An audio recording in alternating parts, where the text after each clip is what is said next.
L'on peut se poser alors la question de savoir, mais c'est quoi le ministère? Le ministère, c'est toute capacité surnaturelle qui nous pousse à amener Dieu aux hommes. Tout celui qui est ministre, c'est toute personne qui a la capacité d'amener le ciel, d'amener Dieu aux hommes. Le ministre, c'est celui-là aussi qui entre dans les conseils de Dieu.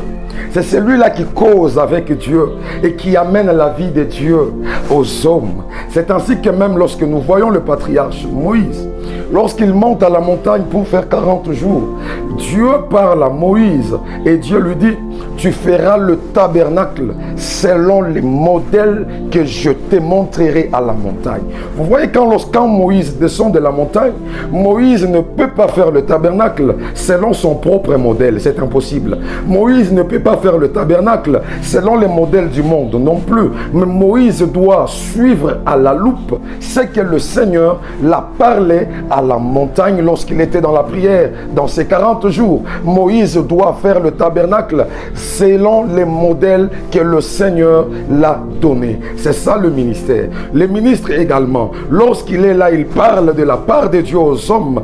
Il ne fait que prendre la vie du ciel, il ne fait que prendre la vie de Dieu et il la communique aux hommes qui sont en train de lui suivre. Voilà pourquoi un ministre, il doit être une source d'eau potable. Parce qu'aujourd'hui, il y a beaucoup qui s'appellent des ministres de Dieu, mais qui ne le sont pas. Mais toi qui me suis, tu dois les découvrir seulement par et à travers leur enseignement. Parce qu'une source d'eau, et la bonne source d'eau, c'est celle qui donne de l'eau et une eau claire, une eau potable. Mais aujourd'hui, beaucoup s'appellent ministres de Dieu, mais la qualité de leur eau laisse à désirer. C'est une eau sale, c'est une eau usée, et c'est une eau qui apporte la mort auprès de ceux-là qui sont en train d'en consommer. Voilà pourquoi, bien aimé dans le Seigneur, un véritable ministre, il communique la parole de Dieu sans mélange, même si la parole fait mal, même si elle peut blesser, mais un véritable ministre, il ne recule pas. Il communique la parole de Dieu telle qu'il l'a reçue. Il ne la modifie pas. Il ne la modifie même pas pour plaire à soi-même ou pour plaire aux hommes qui sont en train de l'écouter, mais il la parle, il dégage la parole de Dieu de la même manière que le Seigneur l'a montré.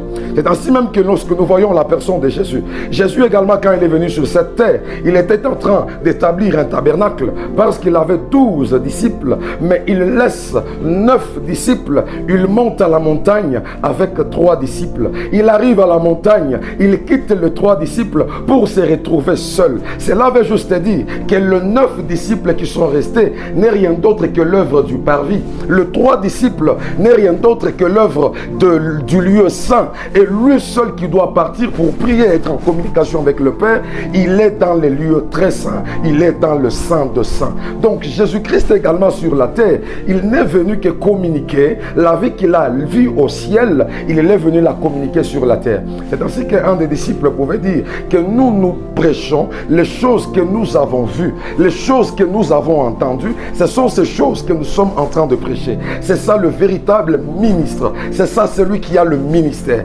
Un ministre de Dieu, il reflète la vie de Dieu également sur la terre. Lorsqu'on les regarde, on dit que réellement, ça c'est quelqu'un qui était dans les conseils de Dieu. Ils sont semblables aux anges que Jacob est en train de voir dans son songe. Lorsqu'il a mis une pierre sur son chevet, la Bible déclare que Jacob voyait les anges monter et les anges descendaient. Dans sa vision, Jacob était étourdi. Mais lorsque Jésus vient interpréter, il interprète l'échelle comme lui-même la personne de Jésus. Mais les anges qui montent et qui descendent ne sont rien d'autre que l'œuvre de l'Éphésiens 4 et 11. Ils ne sont rien d'autre que l'œuvre du ministère, parce que c'est le ministère qui a la capacité d'entrer dans les conseils de Dieu, prendre les choses du ciel et les communiquer au peuple, les communiquer à l'église, afin de préparer une église pure, une église sans tache, une église sans ride,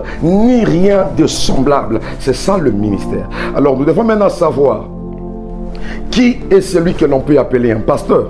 Qui est celui qu'on peut appeler un docteur, un évangéliste, un prophète? Mais parce que beaucoup de gens aujourd'hui sont en train de faire beaucoup de confusion. Il s'appelle pasteur, mais il ne sait pas la mission d'un pasteur, c'est quoi. Il s'appelle docteur, il ne sait même pas la mission d'un docteur. Il s'appelle prophète, beaucoup aujourd'hui font des méli-mélo. Il a un don de prophétie, mais directement il ouvre une église et il pense qu'il a le ministère. Non, nous allons bien expliquer toutes ces choses dans la vidéo qui va suivre. Vraiment, reste branché pour la troisième partie de notre numéro. Vraiment, que le Seigneur vous bénisse abondamment. Pour tous ceux-là qui veulent nous contacter, regardez le numéro qui est affiché au bas de vos écrans. Contactez-nous sur WhatsApp, contactez-nous sur Facebook, sur TikTok. Nous sommes là et nous allons répondre à toutes vos questions. Portez-vous bien et que mon Dieu vous bénisse.